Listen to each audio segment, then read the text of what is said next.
So hello, my name is Mel Smith or Asha Smith. Everyone here calls me Mel. I'm an English teacher in Japan. So I'm currently living in the super far south side of Japan. Um, and yeah, so I studied my MA in applied linguistics, and right now I teach high school students. I teach at an academic school. I actually teach at 3 schools. I'm about to teach at a 4th school. Um, one of my schools is an academic school. The other is a technical school, so it's mostly boys. And then I also teach at a special needs school. And recently I am about to start teaching at an agricultural school, which is going to be really fun. I'm actually really excited for that one. So yeah, that's me. And then I also include, I don't know if you know this Disney movie called Atlantis, but I figured I'd throw that in there because this guy Milo, he's a linguist. And so I thought that was a pretty accurate sort of representation of who I am. It's the only time I've ever seen a movie that actually has a linguist in it. So yeah, let's get into it. So before I get started with this presentation, I do want to mention a couple of things. I do have some notes over here that I'm going to be reading. If I don't have notes, I'm going to say and a lot. So just if I'm looking away, that's why. Also, it is nighttime for me. So, and I have a cat, and he is very rambunctious at night. So you might catch a glimpse of him. So sorry in advance. I hope you like cats. Cool. Let's move on. Okay, so first off, I'd like to mention that this class will ideally be discussion based, meaning I hope that you guys will be ready to discuss any ideas or concepts that you don't understand or that you'd like to add more information to. If it's in the middle of the presentation, please feel free to type it in the chat and I'll get to it towards the end. And I'd also like to clarify that while I'm formally trained in linguistics, we are all naturally skilled linguists, as we all experience language and its applied use in our daily lives. So I would love to hear your insights throughout this presentation. Okay, so looking at the table of contents, we will start off with discussing what language is. Then we will talk about language death and look at statistics on the matter. Finally, we will have an open discussion about the contents of this presentation. And during our discussion, I hope that you'll be able to share your own experiences and apply some of the sociolinguistic concepts that we've discussed today. Okay. All right. So as I mentioned in the last slide, we're going to jump into what language is, but first, we need to understand what sociolinguistics is. So the easiest way to define sociolinguistics is to combine sociology and linguistics, and together they form sociolinguistics. So a more formal definition is that it is the study of language in relation to social factors such as gender, race, class, culture, and so on. So in short, it's the study of how language functions in society. So one of the founding theorists for sociolinguistics was Delheims, and he distinguished 3 ways in which sociolinguistics can view the relationship between the social and the linguistic. So number 1, we can view it as the social as well as the linguistic, meaning it should address social issues which have a language component, right? So number 2, we should always consider socially realistic linguistics, meaning we must base linguistic and investigation on real society data. And number 3, we should consider socially constituted linguistics to affirm 2 things. 1, that language is inherently social, okay? And number two, society is inherently linguistic. So to clarify this point, what I'm trying to say is language is used for social purposes, for communication, and that all societies require linguistic factors in order to function. Otherwise, we'd be animals. I don't really know what else to say about that. Yeah. So now let's discuss what language actually is. So I know that we all speak a language or two or three or more, but I hope that this will help you really understand what the word language actually means. All right. So let's dive into the differences between a language and dialect. So firstly, let's discuss what constitutes a language. So a language is a formalized system of communication, formalized being a very important word here, that encompasses its own grammar, vocabulary, and syntax. So it is often associated with a specific culture or nation. And languages are recognized and standardized by official institutions, such as dictionaries, academies, and educational systems. So it's worth noting that a language can have multiple dialects within it. So we will discuss that now. So let's turn our attention to dialects. A dialect is a variation of a language spoken in a particular region or community. The dialects share many linguistic features with the parent language. However, they may exhibit differences in pronunciation, vocabulary, and grammar. So unlike languages, dialects often lack standardization and formal recognition by official institutions. So it's important to note that dialects can sometimes evolve over time and become separate languages themselves. All right.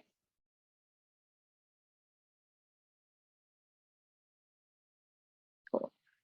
Now, sometimes I hear people use dialect and accent interchangeably. So let's get into the differences between the two. So as we saw before, a dialect is a variation of a language that arises based on region or community. They involve differences in vocabulary, grammar, and pronunciation, and over time, they can even evolve into separate languages, becoming distinct linguistic systems. So let's turn our attention to accents. An accent primarily relates to the manner of pronunciation within a language.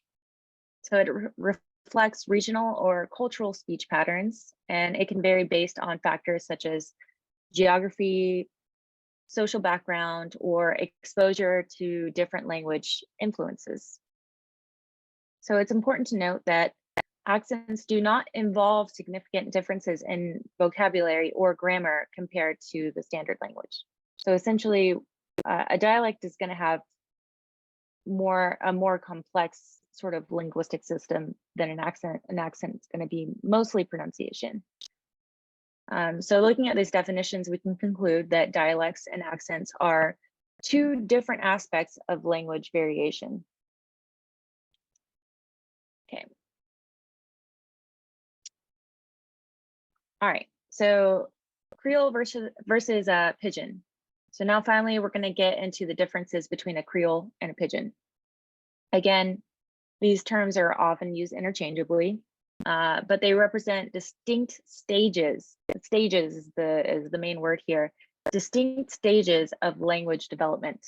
So let's delve into the details. So let's start with Pigeon. So Pigeon is a simplified language that emerges when different groups need to communicate but lack a common language. So it typically has a limited vocabulary and simplified grammar. And it's going to have features from two different languages, depending on, the language will depend on who's doing the trade, who's talking. So pigeons often lack native speakers. They don't have native speakers. and they're used as a lingua franca, or a bridge language for basic communication.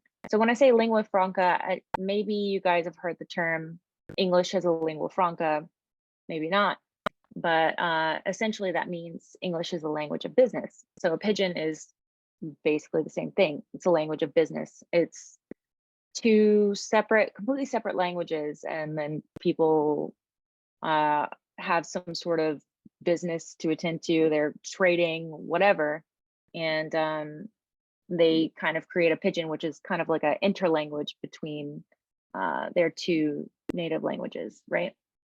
Again, it's going to be a very simplified version of both languages. Moving on to a Creole. A Creole is a language, a Creole language develops from a pidgin when it becomes the first language of a community. So as the Creole evolves, it expands its vocabulary and develops more complex grammar systems or grammar structures. So unlike a pidgin, Creoles have native speakers who consider the language their mother tongue. Creole languages also tend to have unique cultural and linguistic features influenced by the communities that use them. So if you catch yourself using these two words interchangeably, simply remember this: a Creole is an evolved form of a pidgin, and it has native speakers, while a pidgin is simply a language smoothie, is what I call it, used for trade between two language communities that don't share a native language. Okay. So I won't get into too much more about these two, mostly because they're extremely complex and they are deserving of their own presentation. However, I just wanted to make sure you guys are aware of the distinction and to sort of drive home about how there are misconceptions about many linguistic terms.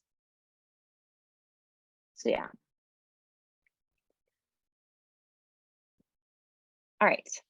So now that I've spit out a bunch of definitions at you, I want you to take a moment to think about how reliable these definitions I gave you are. So they certainly seem to make sense once you break them down into a general structure, but let's consider real, authentic language used around the globe. So starting off with language versus dialect. Take Chinese, for example. Chinese is often seen as a single language, right? Due to a shared writing system and culture. However, linguists classify Mandarin, Cantonese, and Shanghainese as distinct languages, right? So these Chinese languages differ significantly in pronunciation, vocabulary, and grammar, making them mutually unintelligible. So despite this, they are sometimes referred to as dialects due to political and cultural factors. So this challenges the traditional language dialect distinction. Interestingly, some linguists argue that English and Dutch are actually more mutually intelligible than Mandarin and Cantonese. Yet you almost never hear anyone refer to English and Dutch as the same language, right? So I thought that was interesting. Then again, it's also hard to measure mutual intelligibility. So these are just some linguists who are saying that English and Dutch are more mutually intelligible than Cantonese and Mandarin. And so as for dialect versus accent, African American Vernacular English, or AAVE, is an example that contradicts the general definitions of a dialect and an accent. So for one, some people refer to AAVE as a blaccent. And yet AAVE encompasses distinct grammar, vocabulary, and language usage patterns, going beyond pronunciation differences, right? Also, unlike a traditional dialect, AAVE is not geographically based, but associated with a specific cultural group. And some people have even considered AAVE as its own language. Perhaps you might be familiar with the term Ebonics, which came about in the 70s, but it really blew up in the 90s. And at this time, there was a lot of discourse about whether it was a dialect of English or its own separate language. So modern linguists today prefer to classify it as a dialect due to its mutual intelligibility to English. And some linguists, like myself, prefer to leave out the vernacular portion of AAVE. And the reason for that is because vernacular has kind of a negative connotation. It kind of has this idea of like vernacular, I think directly defined means just like ordinary or like lay people kind of thing. So yeah, I prefer to call it AAE.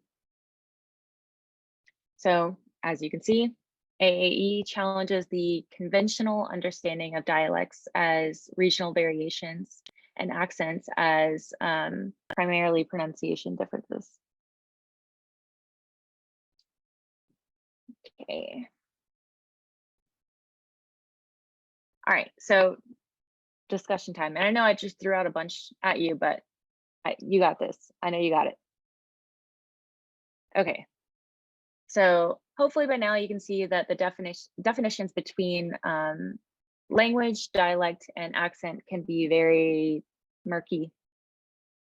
A famous linguist once said this witty quip to criticize the distinction between a language and a dialect.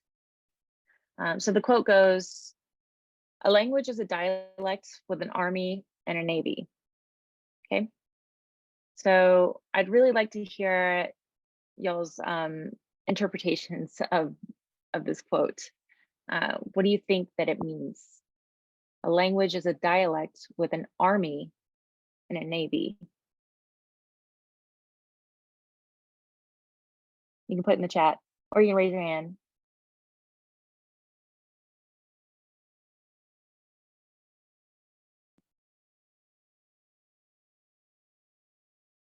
And I can help you to understand it. An army and a navy being the main, like the keywords here. So you can write your ideas and answers in chat, or you can raise your hand. Yeah. Let me go ahead and put the instructions on how to raise your hand. You got options.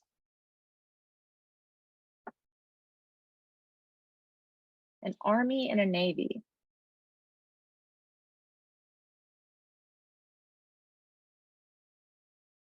Means there are two sides of the same coin. Okay. Okay.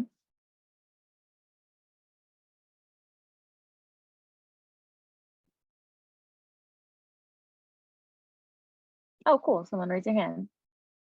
Let's do it. Go for it. Let's hear it. Ikena? There you go. Go ahead and speak. I think we can hear you. Oh, maybe there's no sound from your microphone.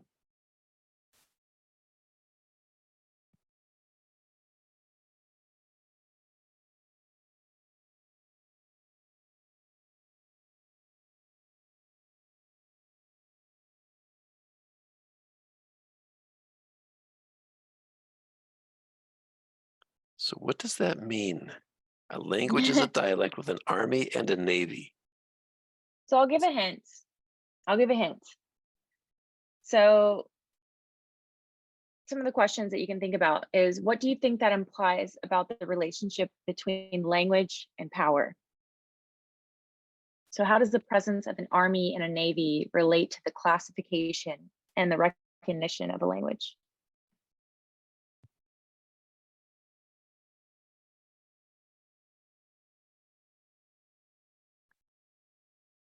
Justice, are you able to activate your microphone?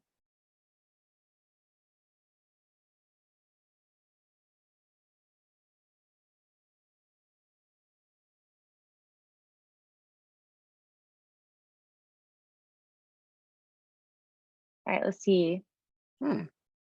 Both the two with groups of people, two-person understand each other. Codes by the Army and Navy, which evolved from conventional languages in order to exchange information. Thinking it's because language is an evolved dialect, and due to the evolution, it controls and sets the standards. Ooh, okay, you're onto something. A power base of a nation, yes. Okay, it means that. Okay, all right. It seems like we're kind of getting to the meat of it. So essentially, what this means is that there's no real definition of a dialect and a language, right? If you really think about English, I mean, English is just like an extremely evolved Creole at this point. I mean, English has so many sort of influences at this point, German, French, and all of that. But because English has a long history of power as a language, it's now considered like its own language. It's honestly a mix. Let's see, some people are talking in chat. So essentially what it's trying to say is that language is a dialect that has power. More people are raising their hands. I would love to hear what they have to say. So please unmute and chat away if you would like to add more to that. Justice and Akina? Yeah. Do you see how Mel Smith? Do you see how to go, or Asha Smith? Do you see how to go ahead and ask them to unmute by hovering over their? Oh, yeah. You can ask Sounds them to good. unmute.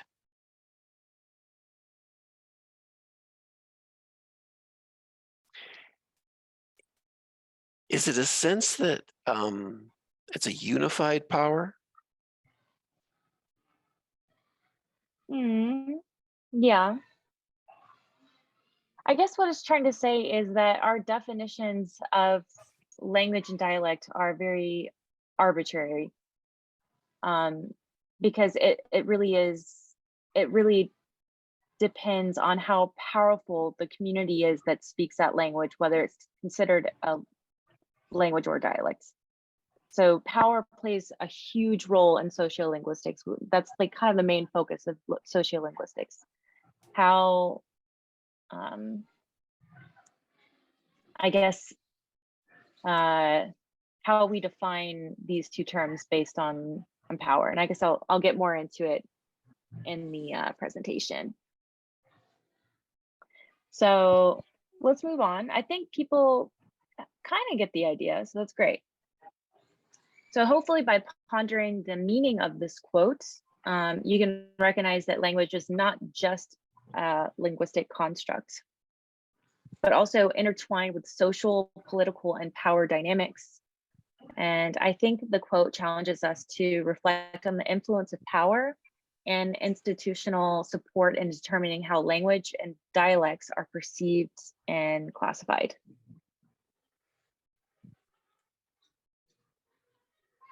Yes. Okay, I'm gonna exit out of the chat. All right, let's move on. Thanks for throwing in your input. I don't know what happened with the raised hands, but thank you for trying. Okay. So by now, I hope it's evident that language and power are deeply interconnected. We've explored this relationship through examples like Chinese and African American vernacular English, or AAVE. So let's delve into another example that hits closer to home for me, because I'm in Japan. The case of Okinawa in Japan. So Okinawa is a beautiful island in Japan. It has its own unique dialect of Japanese spoken by the Okinawan people. However, what many people may not know is that Okinawan was once considered a separate language rather than a dialect of Japanese. So in the past, Okinawan was spoken by the people of the Ryukyu Islands. However, during the Japanese invasion, the local people were forced, often violently, into speaking Japanese, with invaders insisting that Okinawan was merely a dialect of Japanese. So let me put this into perspective here. So the Ryukyuan languages of the islands south of Japan, they had their own dialects, their own accents, even their own language within that, within the Okinawan languages. But then sometime in the past, the Japanese invaded the Ryukyuan Islands and said, what you guys are speaking is not actually its own language, it's a dialect of Japanese, which is totally wrong. It's from the Japonic sort of family, but it's still they're mutually unintelligible. So to call it a dialect is completely off base, completely wrong. It would be like saying that German is a dialect of English, which is completely wrong. I mean, we come from the same family, but it's completely different languages. So that's what I'm trying to get at with how power has a major influence on whether we decide something is a language or dialect.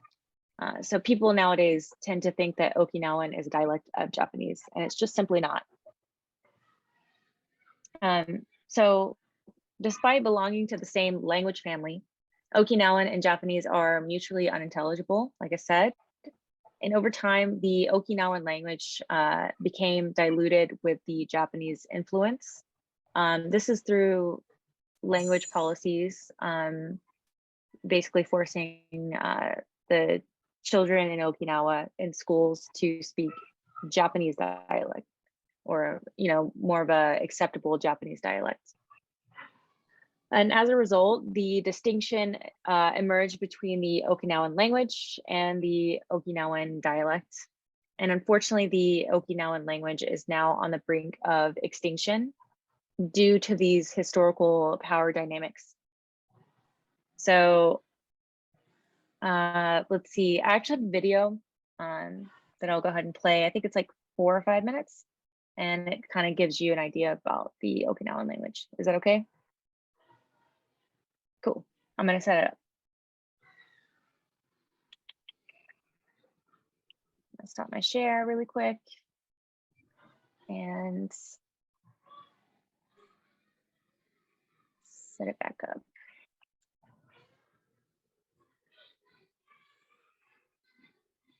Google Chrome. Whoops. Let's try that again. All right, here we go. Here we go.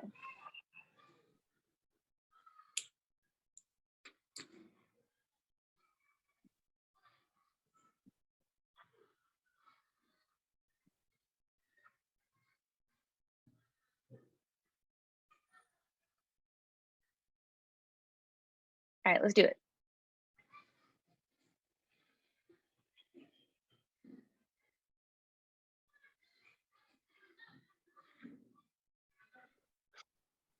When you share a video like this, you have to make sure that you put on share sound.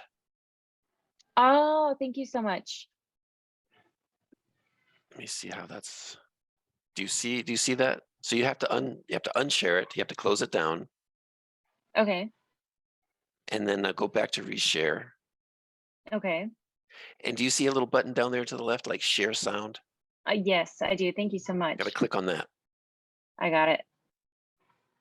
Whoop.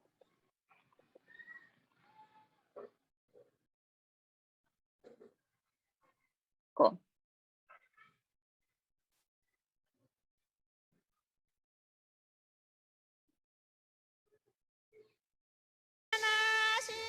There we go. We can hear it.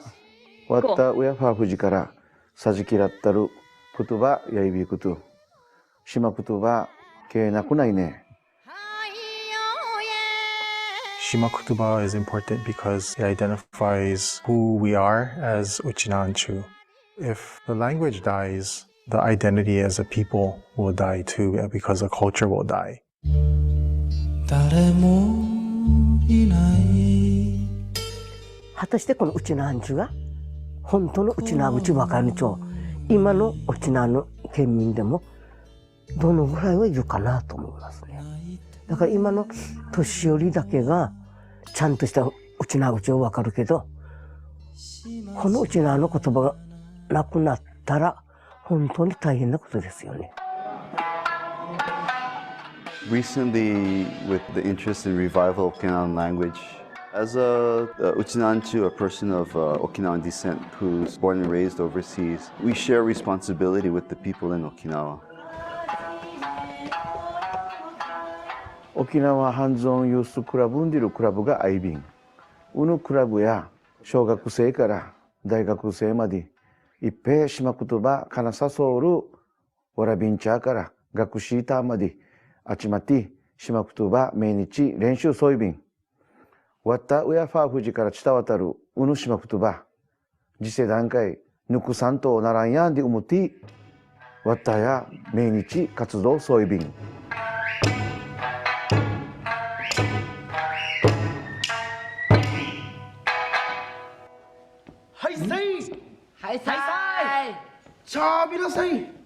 オナハブーテンさんの歴史や功績については、学校の教科書だったり授業では学ぶことはないのですが、私がオナハブーテンさんを演じさせてもらうことによって、より多くの方々に沖縄の歴史だったり、またオナハブーテンさんのことを知っていただけたらすごい嬉しく思います。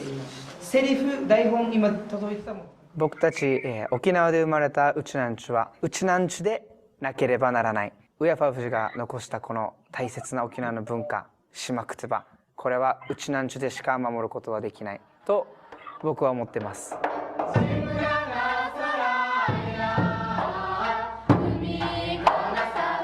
島くつばを学ぶ中で私が難しかったことは、喋りたいと思った時に思うように言葉が出てこなかったりすることです。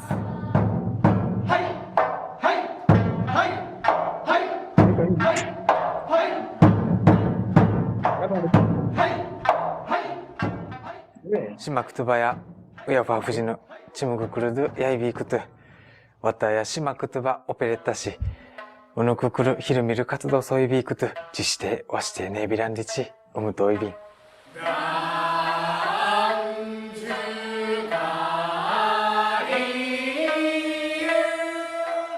歌を学んでいく中でこの沖縄の昔の風景や祖先の心がとっても学べていると思います。うちなんちだからこそ島くつばをもっと学んでいく必要があると思っています。沖縄のこの文化を学ぶことで生まれ島のこのアイデンティティを、すごく学べていると思います。この大切さを世界の人たちに、もっと広げていきたいなと思っています。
Okay.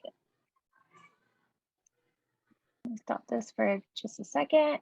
Go back to the PowerPoint.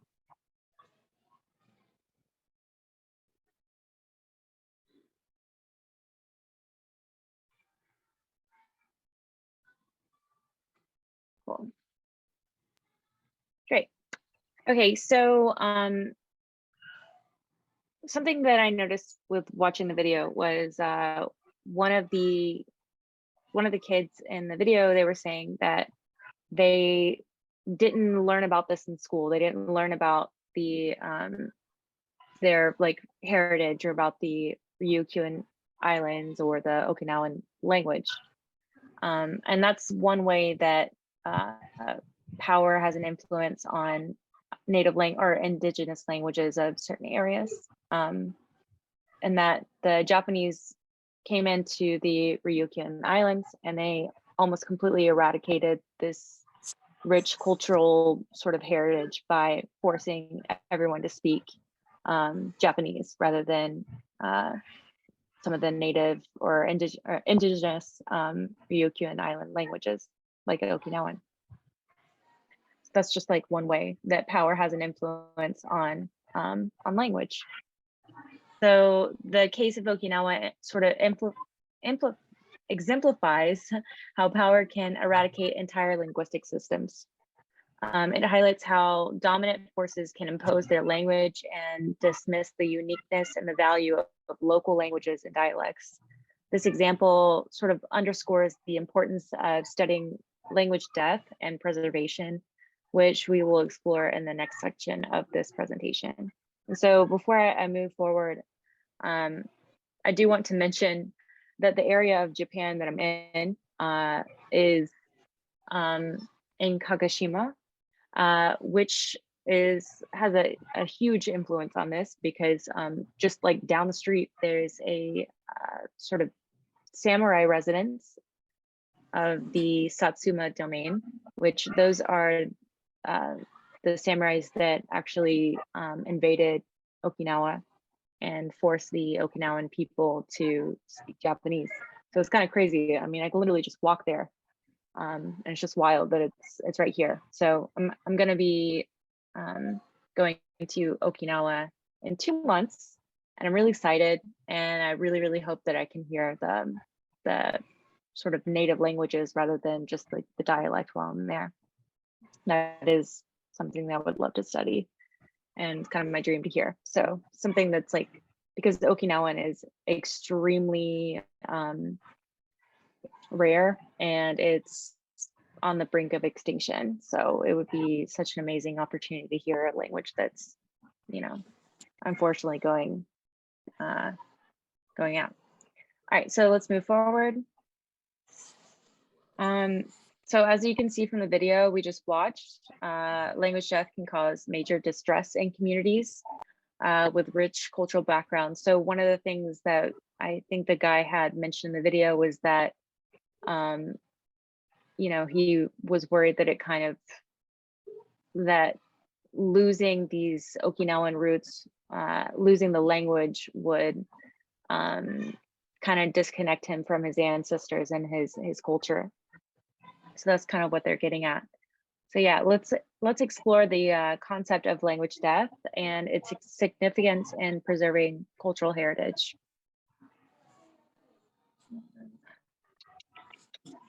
All right, so what is language death? Firstly, language death refers to the extinction of a language when no speakers remain.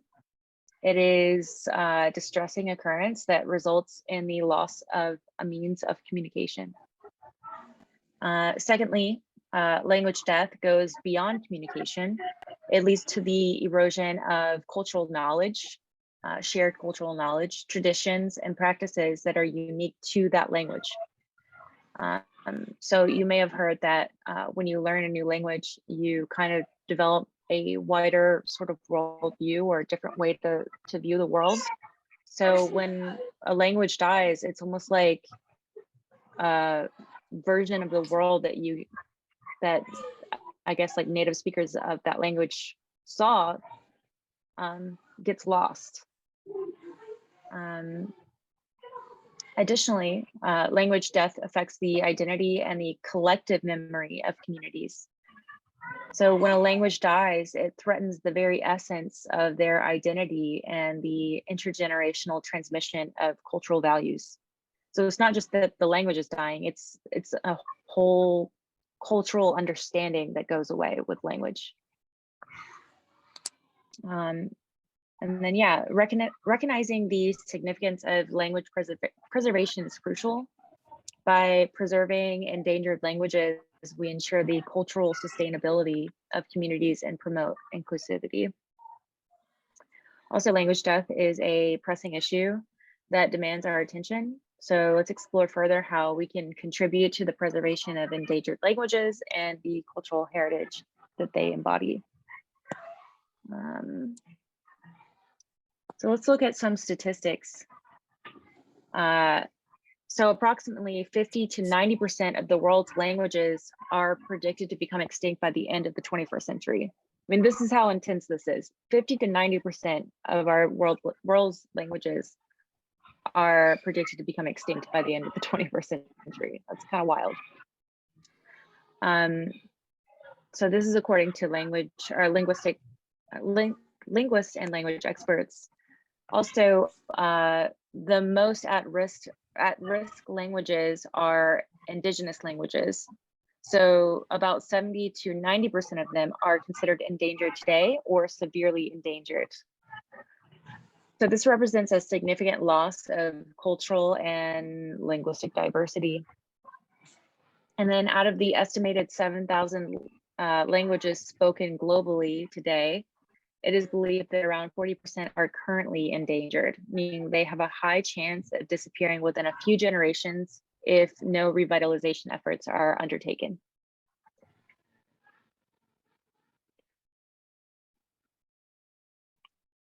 All right, so for the next slide, we will explore the different types of language death and the reasons why numerous languages are currently endangered.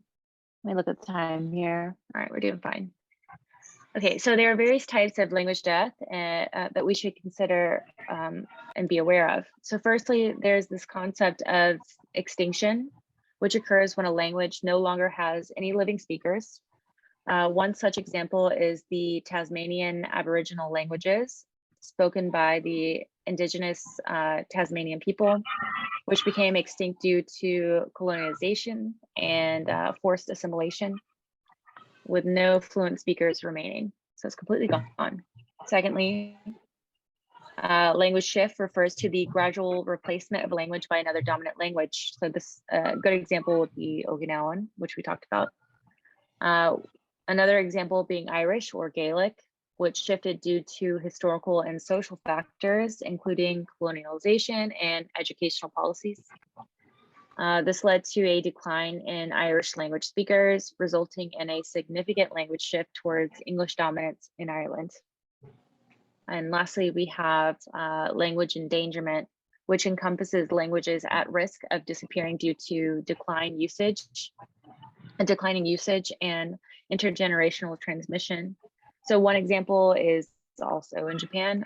It's the Ainu language that's way up north in Hokkaido, and it is currently endangered due to cultural assimilation and discouragement policies with limited fluent speakers.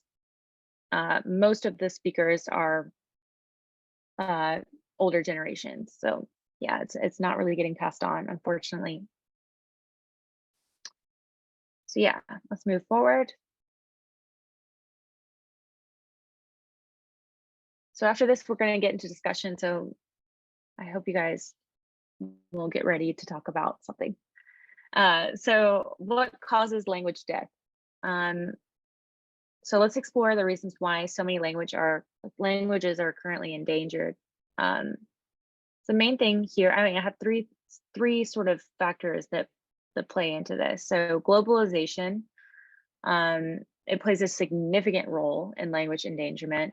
The dominance of major languages, such as English, driven by global communication, trade, and media, can lead to the marginalization and the assimilation of smaller languages. Also, language policies. We see that one example would be the indigenous languages of the Americas. There were language policies that basically made it to where the indigenous American people couldn't speak their native languages. So language policies, or the lack thereof, also contribute to language endangerment.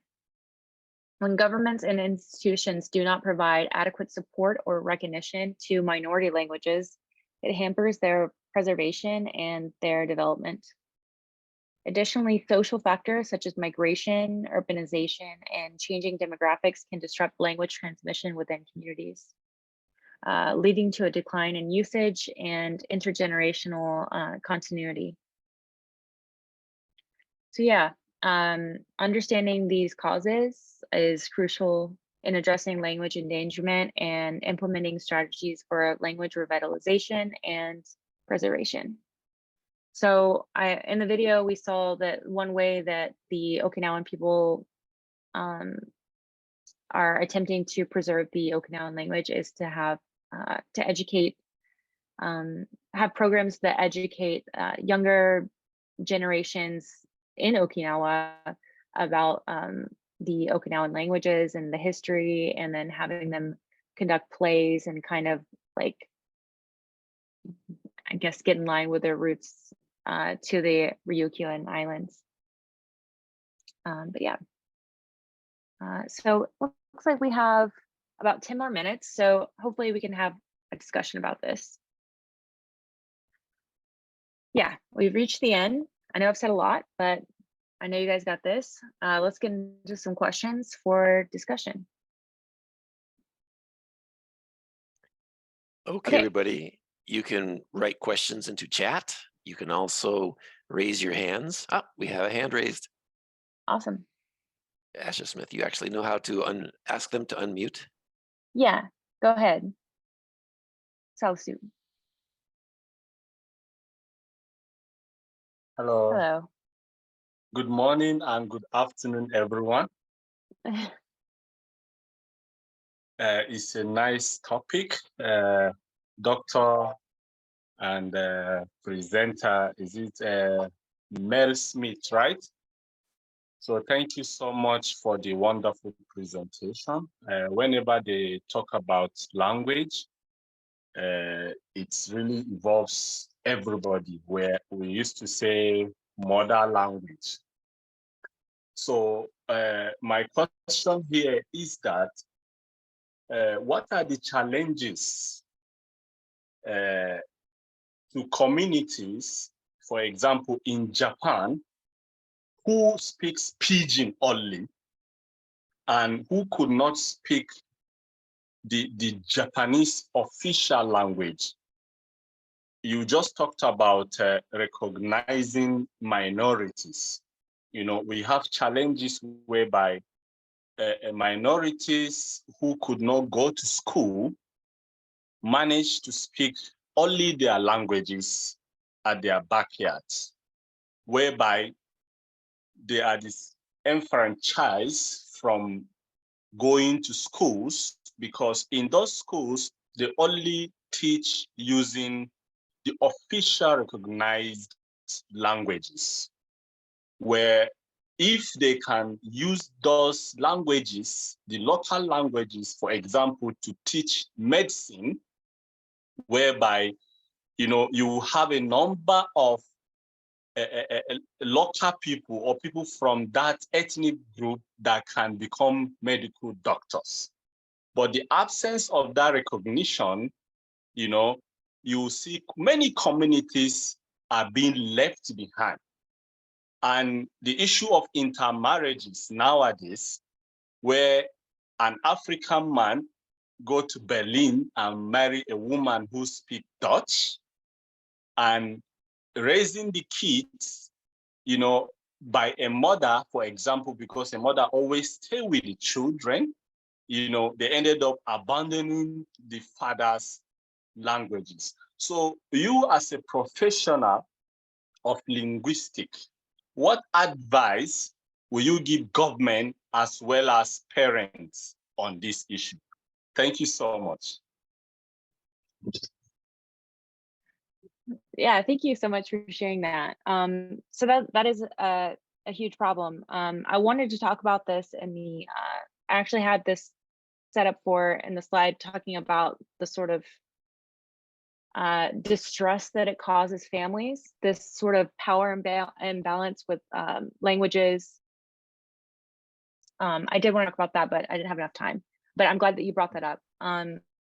So there have been a lot of studies about this kind of issue where parents of children in communities where there's a dominant language and there's a sort of not so dominant language, the child ends up learning the dominant language because they go to school.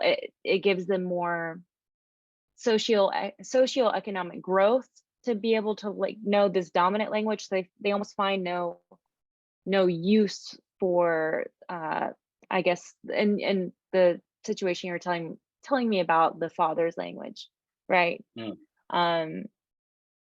And so what ends up happening is that this child goes to school, they speak this dominant language, they forget their roots, and then they end up not having a close relationship with one or both their parents because they end up losing that sort of cultural like roots that that they have, mostly because they're trying to assimilate into this sort of dominant language sort of context. And so that is one issue that arises from language and power in certain communities. So I'm glad that you brought that up. I don't necessarily know if I have advice for like what you should do in that situation. I personally, this might sound sort of negative for me to say, but it feels sometimes when I read these studies and hear about these sorts of problems, it almost feels hopeless. Like, with the there's my cat, sorry. With the with the sort of increase of native and indigenous languages kind of disappearing and dominant languages becoming the main focus. It's kind of scary. So I think for me personally, if I had the power to do something within these communities, again, I would try to create language policies that protect these indigenous languages. That's what I would do.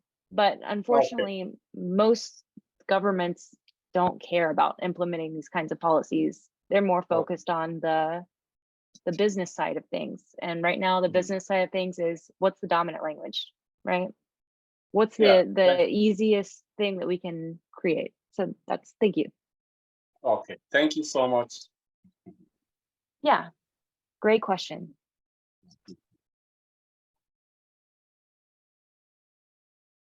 Okay. Let me unmute.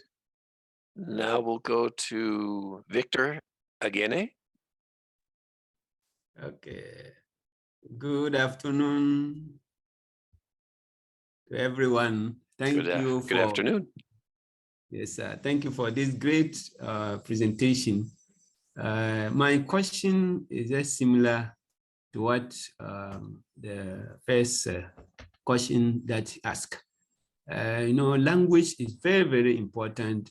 God in his own wisdom has given languages to various people. In Ghana, I'm speaking from Ghana, we have many languages and dialects. But as the presenter has narrated things, we saw that power is really bringing some of the languages, dominant languages, try to overshadow other languages or dialects.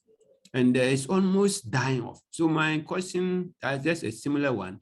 What are the way forward so that the languages that or the dialect that God have given will not let them die off like that? And as he said, when the language dies, then culture dies. And I believe this is a big problem that we are facing, especially in Ghana. So what are the ways? What are the way forward?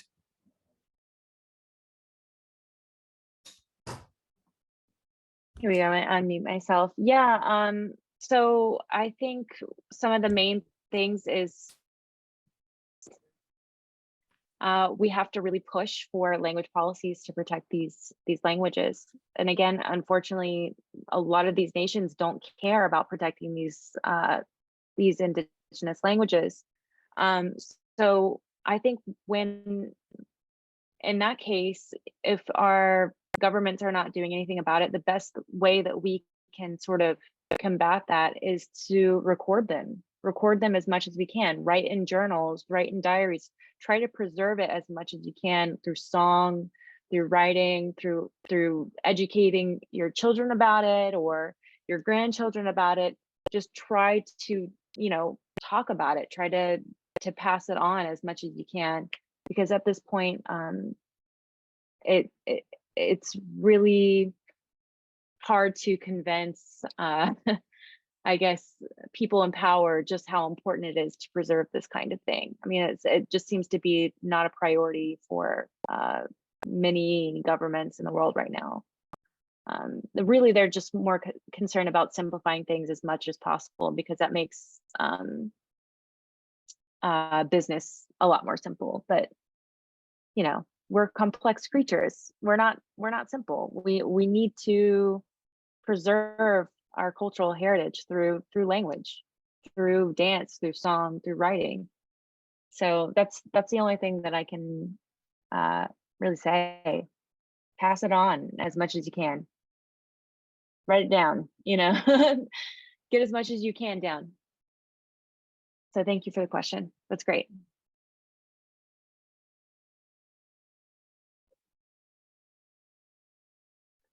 Okay, we go on to Ikena.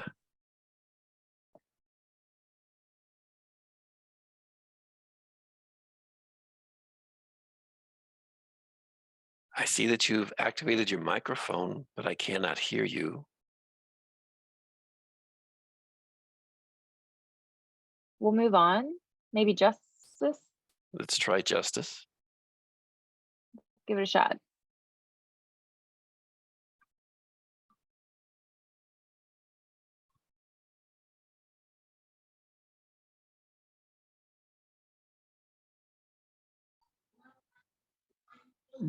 Hello, good evening.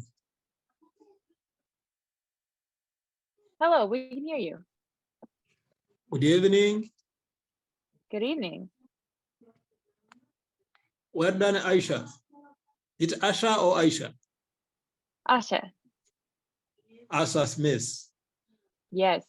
Yeah. In Uganda, we greet good evening this time. Yeah, it's late for me as well. I think it's almost midnight, or it is midnight. Yeah, it is.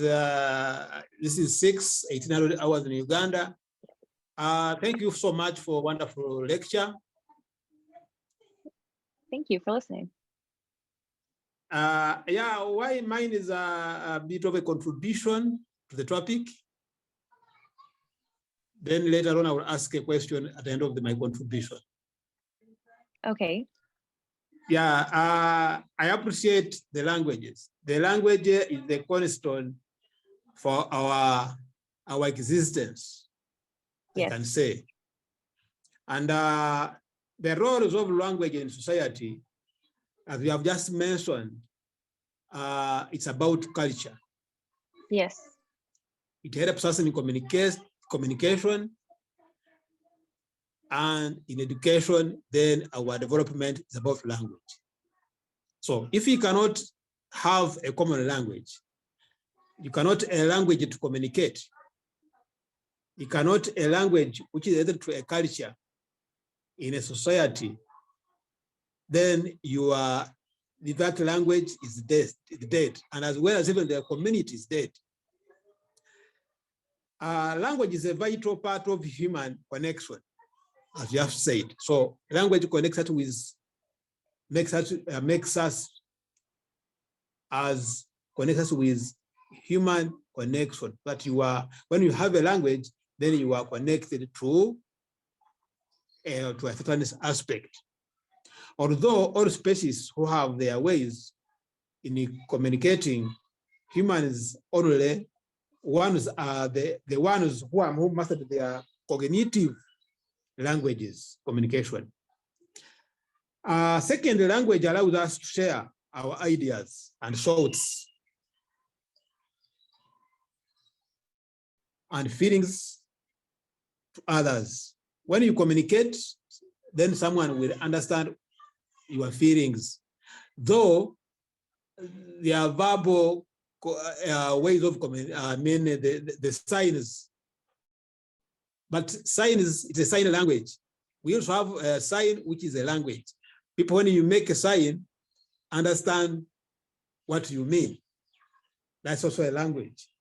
So it has the power to build societies. That's the power versus the language. The power, it is most important. It influences the language, as you have just said. So people need to appreciate the power in order to adopt the languages they are affiliated to. Why do we take languages? Very important. One, it gives us exposure. This is why now I can communicate using English language, and you are picking me, and our doctors also listening because of the language. So without the language, I couldn't have talked to you. I couldn't be learning on this distance learning, but because we communicate and I understand what you're talking about. So it exposes me to, it gives us the exposure why language is very, very important. And children have a learning advantage because this is why they go to schools and learn a language. And languages have shaped very many people from childhood. We speak various languages. I know whether this is what we are talking about. Are we trying to kill our own mother language because we are speaking a foreign language? But what's important that you, why do we speak a language? Because it helps you, it can expose you, gives you exposure, and makes you to understand, and you can communicate, and you become a multilingualism, many to higher people. So culture, you talked about culture. It's very important. Language connects us with our culture, and it makes us to be connected with the culture. The moment you go out from language, then you forget about culture. So if you want to maintain your culture, to appreciate the culture, the language is the keystone in this, in our own being. Language is an intrinsic expression of culture as a meaning of communicating values, beliefs, and customs. So language, we really take it seriously.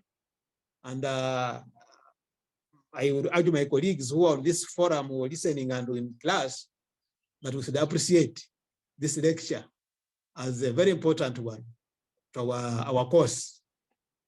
Of course, in education, it enables our students to play an active role in various communities of learners within, beyond, even beyond the classrooms, as we are saying. So it makes us that when we speak a language, talk about the language, then we are able to acquire the education and learn more about the language as we are just learning now. So as I wind up to give others a chance to ask some questions, I have a question for you. Why does people speak similar dialects and of different and speak different languages? Two, people of different tribes. Mm-hmm. You get me? Yeah, so you're asking, why do people speak different dialects within a language? Yeah, and because they have one language. Yes. One language, but different dialects. Why is it? So there are many factors that go into it, but one thing that I've really learned in my linguistic studies is that every language community evolves specifically for that community. So I can't give a very specific reason why it develops, why a specific language develops into a certain dialect, other than it develops to fit the needs of that specific community. Does that make sense? Like, you may find that within certain cultures, there's specific words or grammar that is developed that really sort of defines that community as a culture. I don't know if that makes sense, but yeah, I think the best way to describe it is that, yeah, language evolves specifically to fit the needs of that culture. So there's no real like one reason why it does that. Okay. I hope that helps. I hope that helps. Like, for example, I worked in the service industry for a very long time as a waitress. And I will say that you can even call it a dialect, because it wasn't an accent, it was definitely a dialect. We would have certain vocabulary or like grammar to express certain things, and usually it was very simplified short grammar because we were very busy, or very simplified short words because we were very busy and we needed to communicate as quickly and as efficiently as possible. So that might be one sort of understanding of why I guess server English kind of like changed. I don't really know how to, server lingo kind of changed in my sort of community. So I think that it really just depends on the needs of that community. I mean, what's kind of crazy is when you walk into a sort of new context, you're going to hear words, you're going to hear like certain jokes or certain, I don't know, rules of politeness that you may have not known before when you walk into a brand new community. And so even if you guys speak the same language, again, every community is going to have a specific language that evolves specifically to fit the needs of that community. Does that make sense? That makes sense. The Cool. second one. Can I ask second one? Okay. Sure. Yeah. Second one. Okay. Okay. Why again that people speak different languages, but they find themselves in the same culture?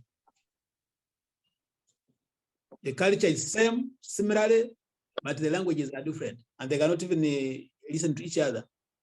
But cultures bring them together. What brings that? I think that there is cases where people find kind of a middle ground, but what I find with communities that are in certain contexts that have a multitude of different languages. So like in the US, you might have communities where people speak both English and Spanish. What you find is that people do something called code switching, where they'll switch from speaking English to Spanish, and they'll go back to English again, and they'll just keep going back and forth. And what's kind of interesting about those kinds of situations is that a lot of times they can't even tell you exactly why they switched from English to Spanish in that particular context. They just did it. And I guess when linguists study these sorts of situations, they find that for whatever reason, that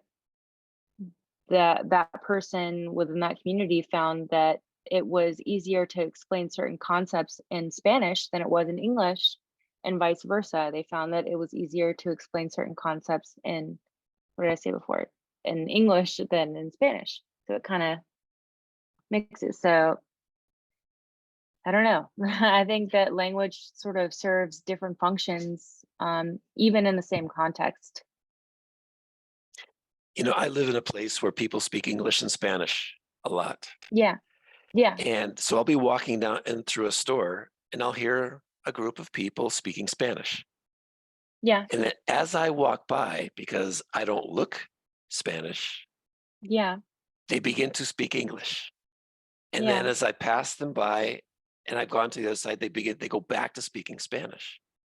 So it's Yeah. just my presence caused them to switch to English. It's Yeah. I mean, maybe, how would you describe that? I mean, I speak Spanish. I understand everything they're saying.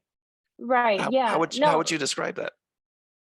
I mean, that happens to me here in Japan. And I think that the reason why that happens is because sometimes they just want you to feel comfortable in the space that you're in. Maybe they're not thinking about it consciously, but unconsciously they might think, or might switch in order to kind of include you in the space.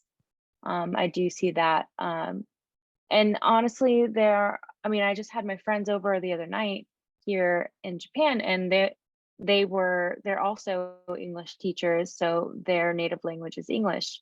And yet sometimes when we're talking to each other, we will randomly switch to not fully Japanese, but we'll still like switch to Japanese words, Japanese mannerisms, and then we'll kind of laugh about it when we realize what we're doing. And we were trying to like understand, why are we doing that? Why are we switching to like these Japanese sorts of words or mannerisms when speaking? And I think it just ends up being because, like, for whatever reason, it just works in that specific context at that specific time. I don't really know. There's a very complex sort of linguistic system that happens within our brains, and sometimes it's hard to figure out exactly why we do that. I mean, it becomes more of a issue of psycholinguistics, and which is way out of my scope. I'm way more into like, sociolinguistics and historical linguistics and second language acquisition. But once you get into that sort of psycholinguistic aspect of it, I can't really tell you. Like, it just fits that need in that specific situation. Do you think it has any sense of power? So that's maybe the presence of somebody is like this power saying you should speak English, or maybe That's trying true. to.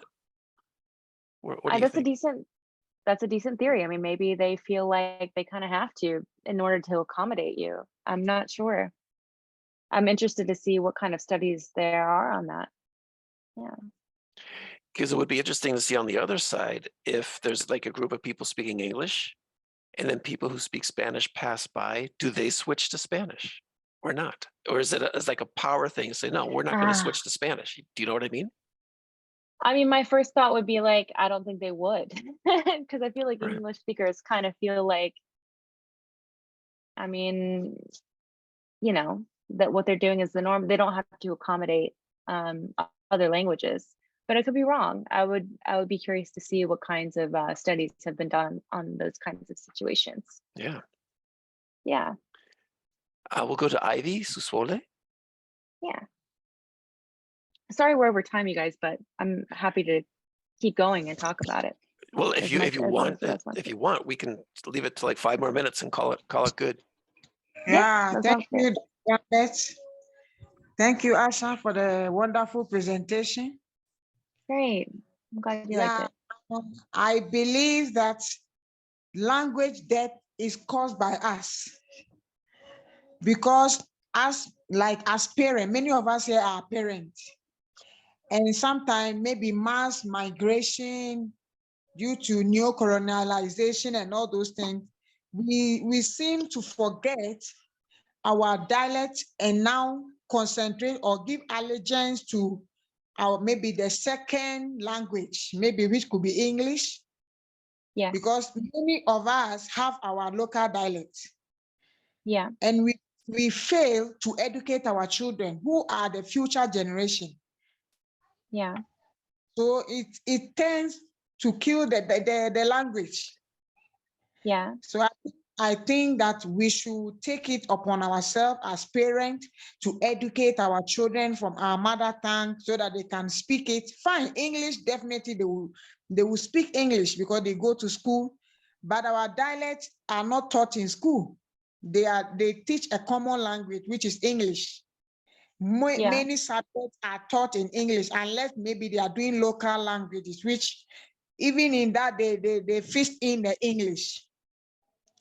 So if we as parents don't do our homework by educating our children at home, because we spend many hours with them home, and yet we speak English to them at home. Yeah. You will see us speaking English to them. So the language, the dialect dies because there is no continuation, there is no education. They know that mommy and daddy speak English. Sometimes daddy and mommy can speak the dialect, but the children themselves, they don't understand and they don't get it. And these children grow up, what they know is English. And therefore cannot pass on the dialect. It dies because it cannot be passed on. So I think we need to do our homework very well and start educating our children at home. We may think that they may not get it, or they may not, no child was born to speak English. They were taught, they heard you speaking and they picked it up. Yeah. So I believe that speaking our dialect to them will help them. Sometimes when I speak I'm from Ghana, and I'm an Ewe from the Volta region of Ghana. And we speak Ewe. So sometimes when you speak to these children, they tend to laugh. And you may check it out and you may think that, no, let me forget it. But the more you speak to them, they will pick it up. They will pick it up and it will be carried on. Then we teach them to also teach their future children. In that case, the language will not die, because language unite us. Language bring bonds. So now in our inability to teach the younger children to carry on the language, cause the language to die, then we can't trace it because we are the cause. So I believe that it's very good. You are bringing us to go back to the indigenous, where local languages are taught. English will definitely learn it. Many of us have forgotten our mother tongue. We can't speak. We don't even understand. We laugh over it and we struggle. You get to a community where they speak the language and you are lost and you feel like you are being left out, but because you didn't learn. So we really need to sit up as parents. We need to educate our children to pick up our language, because it will make them get lost. If they don't know it, they will get to a society whereby they find themselves, people are speaking and they are not able to speak. They feel isolated, they feel left out because they don't know it. They were not taught. And they tend to be, they find it difficult to be helped, because there is no unity, because they don't get what they are saying. So she feel like I'm left out, but it's our cause. We are the cause of it. So may we do our homework. Thank you very much. No, thank you so much for sharing that. Actually, I was teaching a class like a few days ago to my Japanese students, and I was doing a team teaching with a Japanese teacher. And one of the questions that he brought up to the students was, what do you think will be more useful in the future, Japanese or English? And I was kind of frustrated at this question that he gave, because I knew that he gave this question because he wanted the students to say, oh, well, English, because it's the language of business. And I was kind of frustrated because I was thinking, like, we're not on the same page. Like, no, I'm not an English teacher here in Japan to like teach these students to forget Japanese, or to like think that Japanese is not going to be as useful as English in the future. In fact, what I'm trying to do is I'm teaching them English, because unfortunately the way that our world is working right now, in order to have any sort of socio-economic sort of mobility in society right now, you have to speak a dominant language. I don't agree with it. I think it's messed up. However, if they have exposure to English, which is a readily accessible language, they can start to learn sort of the sort of building blocks to learning a new language, and then eventually kind of be able to have a deeper understanding of their own language through learning a separate language. So yeah, I'm really glad that you brought that up, because it is frustrating to see this sort of push towards a global sort of monolingualism, because there is so much packed into each individual language, a different idea of how we view the world, culture, history, collective memory. And if we forget an entire language, if an entire language becomes extinct, we lose all of that. I think I'm going to go on to some of the other hands that are raised, but I do want to mention one thing that I heard from somebody, and it was that if our hand was only a pinky, it would be useless, right? Our pinky serves a certain function, but it doesn't serve the same function as a thumb or an index finger or a middle finger or a ring finger. So if our whole hand was just like a bunch of pinkies, it wouldn't do as good as our hand having all of it, you know, having the thumb, having the, you get the idea. So I try to think of that with like languages as well. Yeah, like our hands, each of the fingers represent like different languages, and they all have separate functions that are useful, and without, you know, one of them, there's a huge impact on just how useful our hand is. I hope that makes sense. So I think what you're saying is language is power, and the more languages you know, the more useful you are to function in the world. yeah, yes, that's one of them. Yeah, that's one way to look at it, definitely. I think it's really interesting what you said about language is power. And so if you lose your own native language, you're losing a power. Certainly. You're losing something that's like rooted within yourself, and then you're also losing a completely different way of viewing the world, something that other people don't have who don't speak your native language, and you need that. So how are we doing on time? Do you want to come back and continue this at another time? Because the questions could go on for a while, and I want to keep you within your time limit. you know what, I'm fine. I love talking about this kind of stuff. As long as everyone else is good, obviously people can leave. I see. How about this? Let's do a compromise. We've got 4 people who have raised their hands. How about we leave it at that? After that, we'll end the session. So 4 more people have something to say. Let's hear what they got to say. You think that if anyone needs to leave based on time, since we're over, they can totally leave and it'd be fine? All right, I then. think, yeah. We'll go on to the next question. If you got to go, please feel free to leave. You won't hurt my feelings. Thank you for listening. I know we've gone over time. And we have 4 hands raised. So yeah. Yes. Thank you very much. I'm speaking from Liberia. Am I audible? Okay, great. Yes, I can hear you. Can you hear me? Okay, I raised my hand earlier. Yeah, I've been up for a little while, but thank you for the presentation. I asked a question earlier as to what would you recommend, having learned the different causes of, death of language. What would you recommend, considering globalization, etc., etc.? What would be your own recommendation as a professor in your course that can be done to prevent language death? I understood that in the last, one of the previous speakers made mention of culture and what should be done, but I think it's kind of specific and one-sided. But with all the causes mentioned, what would you recommend to prevent language death? That's my concern. Thank you. Yeah, thank you for your question.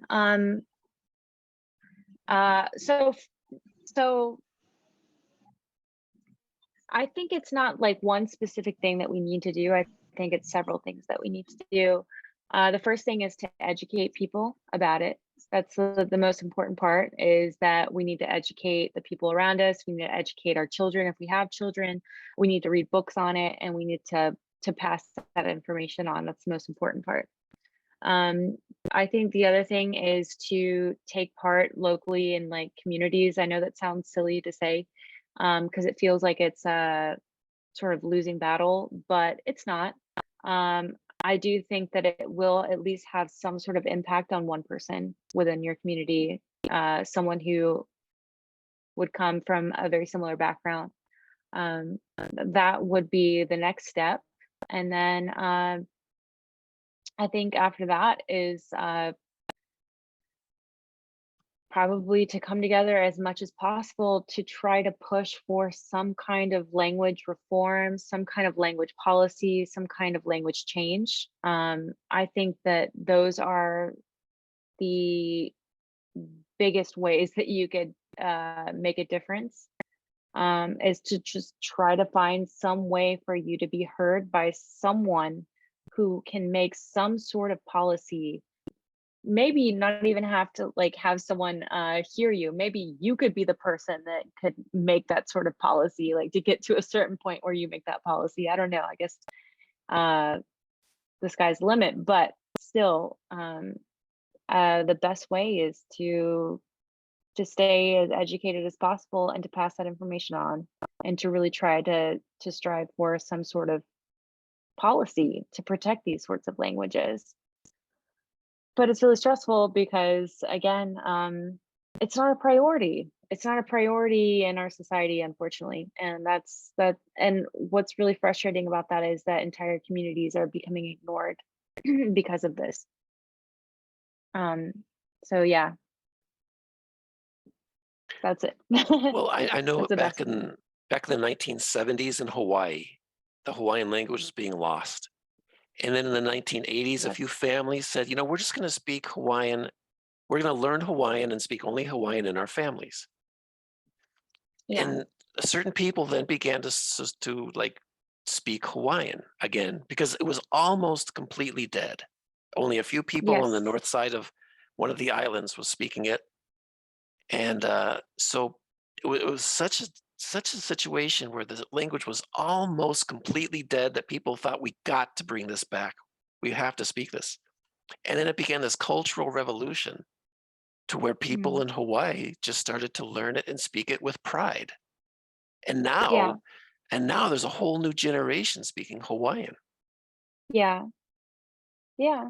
I mean, And I they think that speak it comes a lot. from, yeah, I think that comes from education. And then as we saw in that quick little documentary, not just education, but like sort of presenting what it means, and kind of creating a sense of identity with that, with the language, to really help people kind of tap into those sort of cultural and like roots within identity and who you are.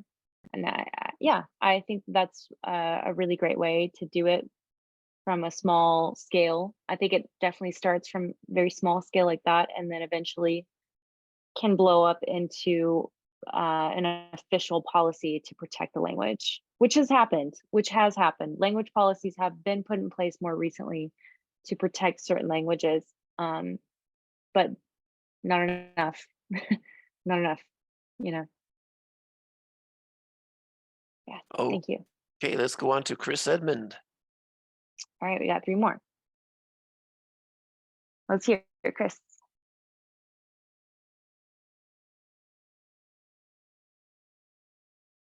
Let's go on to Richie. Richie Adewusi, can you go ahead and... Hi, Dr. Lambert. Hello, how are you today? I'm good. This is so fantastic. I was like, well done, Asha, well done. I was like, well, let me just enjoy all the sessions. But then the questions kept coming about what do we do? What are the responses? But then again, in the last response that the presenter Asha gave, she actually went into it deeper in terms of what to do. I just want to share. Well, this is taking me back again to review my mail to Dr. Lambert again. What to do? I come from Nigeria originally. I live in Montreal, okay? Anybody who's talking languages would understand some things about these two places. Nigeria has over 250 tribal languages, okay? I live in Montreal. Canada is bilingual. Montreal, well, if you don't speak French, you might have much to do in Montreal. I mean, I was going through the charts. I think one of the participants actually have mentioned that. I think she's a nurse. She stated it there. Now, we are in this class. We are in this session. We have heard you. We've had questions. I am here. I'm going to use my example. I'm going to share my own example. About 10 weeks ago precisely, it has impacted on my own programming at the Atlantic International University. I am a doctoral degree pursuant in intergenerational communication. What I intended was my program outline had been changed like 3 times now, even without sending it to Dr. Lambert, over issues like this, okay?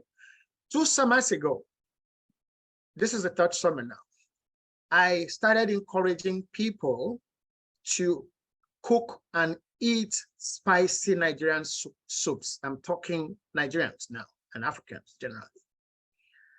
About 10 weeks ago, about 10, 12 weeks ago, someone sent me a video. Someone who knows I do that, you know, encourage people, sent me a video of other nationals. When I say other national, people from another country entirely, teaching Nigerian children 2 Nigerian languages. Teaching Nigerian children living in Canada 2 Nigerian languages. I was upset. I mean, I was like, I don't mean anger. I mean, I was upset. I'm like, wow, that means there's a huge gap that we are not looking at, that someone else has seen and it's not. So I had to redesign my program. I led to my founding a not-for-profit that called Wazobia Plus. Wazobia is coined out of 3 of the, well, if you like, frontline Nigerian languages. No language is superior to the other, okay? So 3 of the front Nigerian languages. Wa is Yoruba, Zo is Hausa, Bia is Igbo. So that is where that language, and also intones a program that some people had come up with decades ago to try to create a common Nigerian language. It didn't really go well, but we tried to found Wazobia Plus. The plus in it make sure of that inclusivity of all the other languages that are not in the Wazobia. Okay, what do? We started to encourage. We started with 50 scholarships for children, for Nigerian children in diaspora, starting with 3 countries. Okay, Canada, US, and the UK, to teach them their Nigerian languages of choice, preferably their own mother tongues in Nigeria, virtually, okay? And Wazobia then is not, of course, language is not just about, language is just an entrance to the culture and tradition of people. If you like, it's a site for the culture and the tradition. So you can do something, that's where I'm going, okay? Dr. you said earlier, you can be that policymaker. Yes, I'm saying yes, that's true.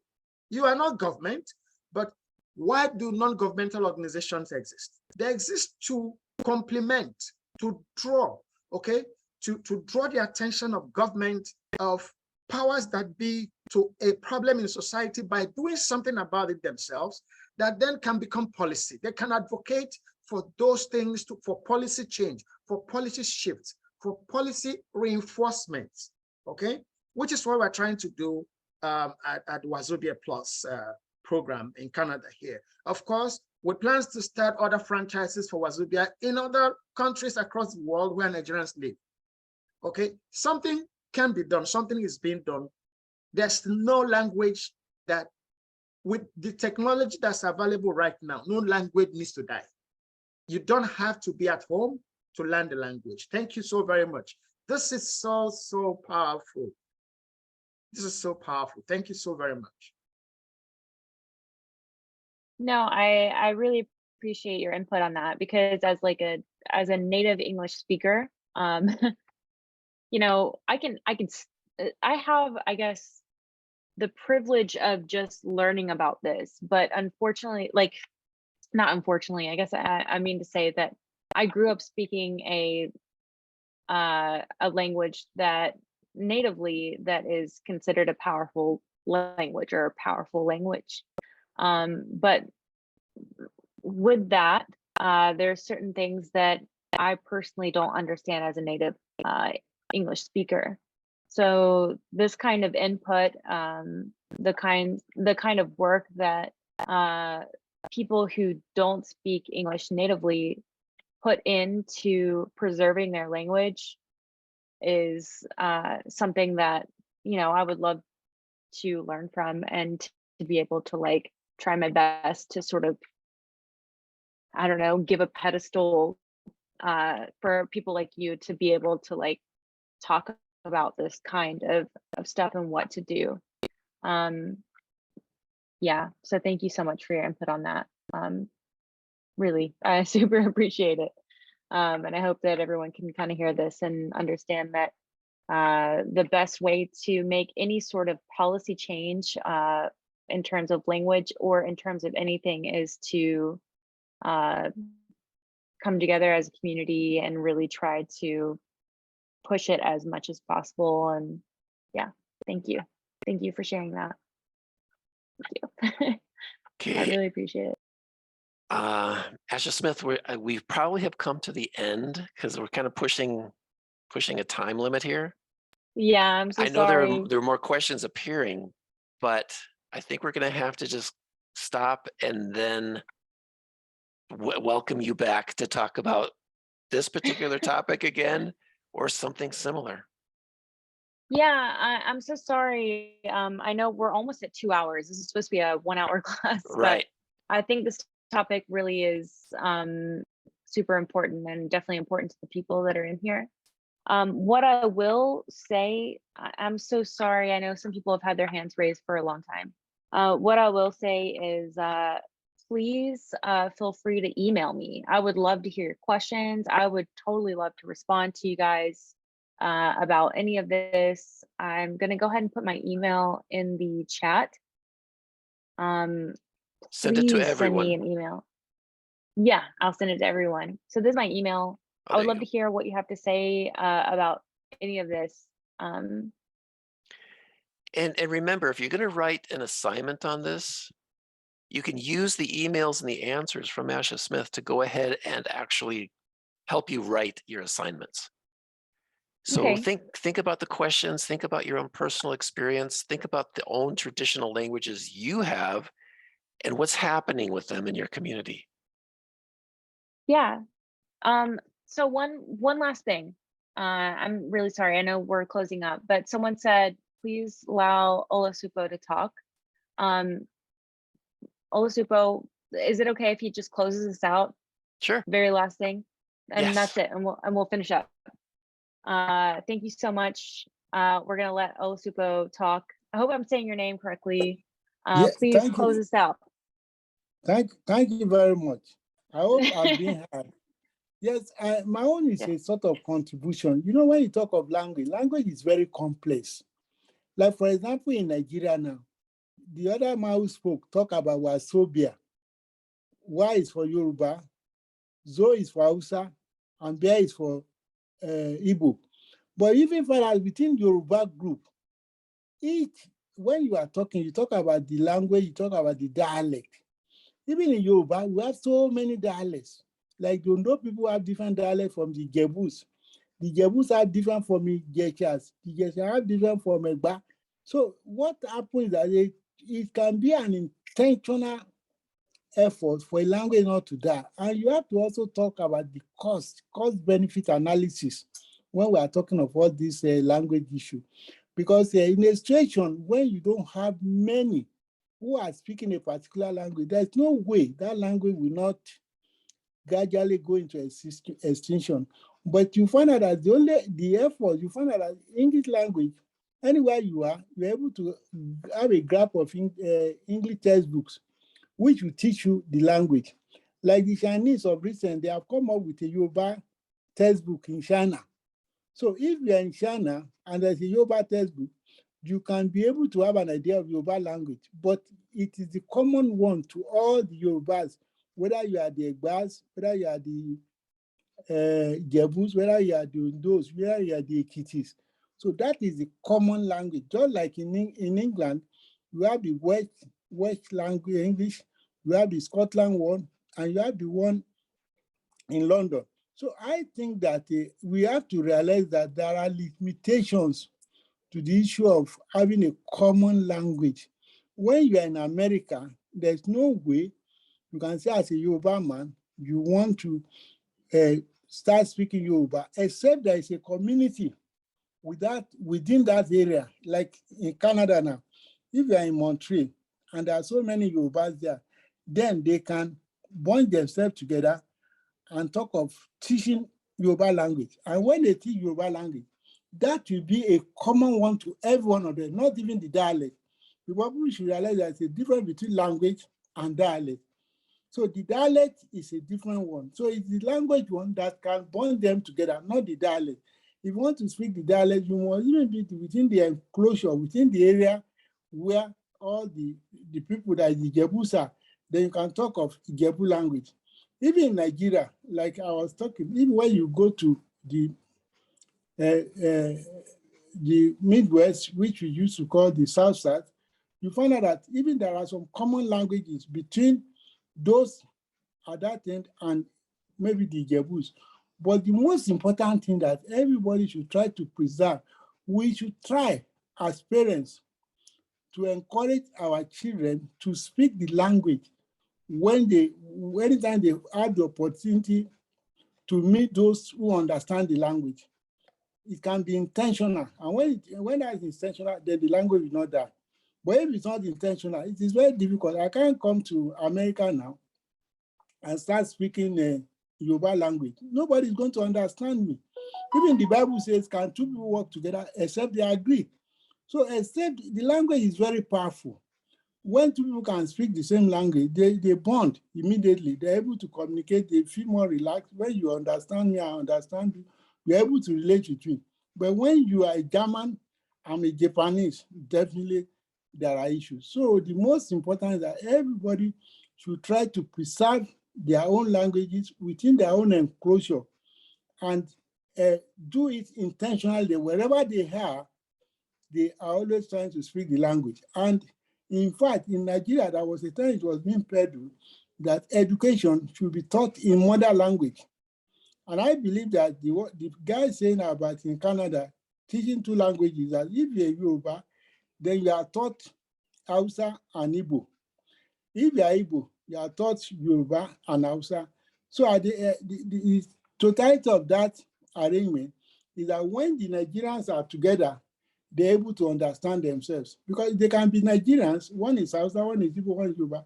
They don't have except English that brings them together. Once they are not speaking English, everybody is on his own, or our own. So it is the first thing we have to do is to make sure that even the languages are spoken within the smaller group, rather than even talking of the larger group. It will be too ambitious to be talking that Yoruba will be spoken in America on a large scale, because Dr. Lambert now, if you speak Yoruba to Dr. Lambert, he will just be looking at you and say, what is he saying? But if you speak English language, he will understand you. So charity should begin at home, which will encourage our children to speak the language. And anywhere we find ourselves as Yorubas or Igbos, we should bond together, master the local one, then later on expand to other ones so that Nigerians will be able to bond. They can be able to speak in their own language.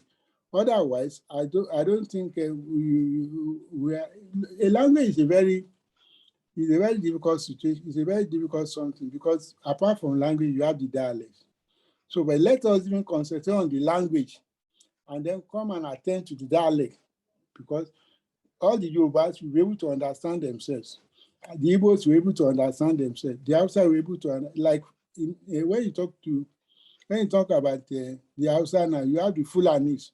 They don't speak the same language as the Hausas, so they can be together. They are from the same area, but they do not understand themselves. But when they speak the common one, which is Hausa, they will understand themselves. So it should be intentional that the language, we should pay attention to the language, and then the one of dialect will tackle later. When we're able to communicate in the language that is common, then the dialect one will become easier. So, but anyway, I like to commend your efforts because you have really done very well trying to do the analysis, because I was trying to follow you explaining how things should be, and and it was very, very interesting. The lecture was very competently presented, and I enjoyed it. And I'd like to say thank you for your efforts. And as Dr. Lambert has said, I believe that you come again so that we have the benefit of your vast experience in this area of knowledge. Thank you very much. God bless you. Thank you so much. I really appreciate. I honestly did not expect the response that I got today, and it really moved me. Thank you so much. Seriously. You have done very well, which we appreciate. Thank you. Yeah, at the beginning, we weren't sure if the students were actually going to respond to this. And now we see that the questions and the comments are long and full of lots of information, and this that cultural frustration and that cultural hope and that whole transition during globalization. I mean, your long comments really speak to the importance of this subject. I think so, definitely. Yeah, I was really nervous, so thank you so much. Thank you so much for the feedback, everyone. Well, let's leave it there as far as the questions. What topic would you want to talk about next time? So I had mentioned before that I'm not sure when I'll be able to do another presentation. Here, there's my email. I mentioned before that I'm not sure when I'll be able to do another presentation, but considering the response to this presentation, I feel like I would have to talk about something similar. I would have to go into more about pigeons and creoles, and then really go into detail about specific regions that experience language erasure. And I think, yeah, I would have to talk about this topic more specifically in certain regions. Because I mean, there's a whole history of it within Japan, within the US, within Africa in general. I mean, that's a huge thing with like the UK and all of that. So, and like the whole idea of the Queen's English and proper English and all of that. So I would have to think on it. Yeah, thank you. I would suggest planning for a 40-minute presentation and then going into the questions. Yeah, I agree. A lot's going to come out. A lot's going to come out in the questions. Yes, absolutely. So wow. Yeah. So I put my email in the chat. Please feel free to email any of your questions. I'm so sorry we couldn't get to all of them, but we are past. We're almost at 2 hours, and this is scheduled for 1 hour. I'm so sorry. But yeah, we're gonna have to end it. But thank you so much, everyone, for contributing. The chat was going crazy for a minute there. I was unable to keep up, so that means a lot. I'm glad that the presentation got a dialogue starting. Yeah. Well, I think with that, let's go ahead and end the live class now. I'm going to stay. If the students have any questions about academic courses, assignments, where to find study materials, So I'm going to stay on to help them with that. But Mel Smith, you are ready to go if and leave. And let me just let everybody unmute their microphone so that they can say thank you and bye to you. Yeah. Thank you so much. Thank you so much. Seriously, thank you so much. It was so much. Yeah. Thank you, Asha. Thank you. You have done so marvelously well. Very interesting one. Enjoy. And if you speak a dialect, if you speak a traditional language, go ahead and tell her thank you and bye in your own language. Busana Tanzania.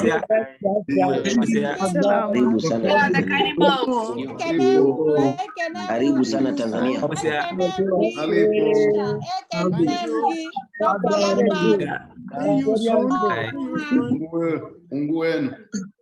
We are waiting for you again. Thank you. God bless you. Thank you. God bless you. Bye-bye. God bless you. Everybody can say God bless you in another language that you know. Thank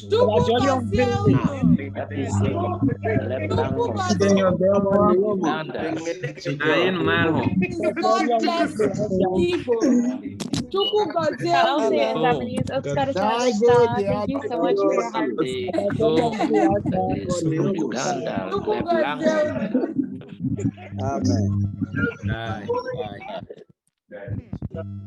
Okay, I think with that, Smith is incredibly emotional now that what's happening. No idea of the power of this meeting. Thank you all so much. Bye-bye and peace. Bye-bye. Wow.